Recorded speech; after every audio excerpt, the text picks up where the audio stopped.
اگه دنبال تکنیکی هستی که فرزندت سریع آروم بشه بدون اینکه بدونی تو دلش چی داره میگذره، در اصل دنبال تربیتش نیستی، دنبال کنترلش هستی. بسیاری از والدین دنبال فرزندهایی هستن که فرزندشون سریع آروم بشه، باشون همکاری کنه و به حرفش گوش بدن، بدون اینکه به این سوال جواب بدن آیا فرزندت میدونه که وقتی در بدترین حالتشه بازم کنارش میمونی؟ بچه‌ها وقتی با ما ارتباط خوب داشته باشن، احساس امنیت کنن، با ما آماده تغییر هستن.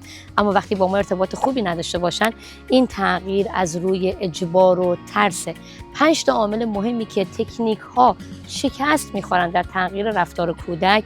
1. کودک وقتی احساس کنه دیده نمیشه و شنیده نمیشه مقاومت میکنه. 2. وقتی ارتباط ما با کودک خوب نباشه انگیزه‌ای برای همکاری نداره. 3. وقتی ارتباط ما با کودک خوب نباشه خشم پنهانی پیدا میکنه و رفتارهای جبرانی داره. 4. کنترل بیرونیه، یعنی وقتی والد حضور داره رفتارش رو تغییر میده. و در نهایت 5. رفتار ممکنه اصلاح بشه اما ریشه‌ای حل نمیشه و احساس کودک شناسایی نمیشه. اگر تا حالا از تکنیک‌های زیادی استفاده کردی برای اصلاح رفتار کودکت اما تغییری مشاهده نکردی، رعایت این نکات میتونه بهت کمک کنه.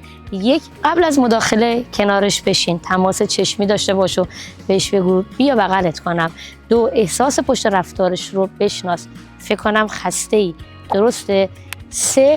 وقت کیفی روزانه براش بذار، نه فقط در لحظات بحران.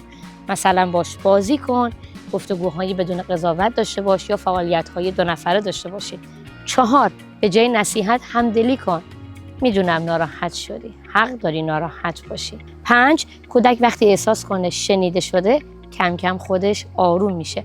اگر تا حالا فقط دنبال تکنیک بودی که بتونی رفتار کودکت رو تغییر بدی، از این به بعد اول به احساس کودکت وصل شو، بعد درباره رفتارش صحبت کن. نتایج رو برای من توی کامنت ها بنویس.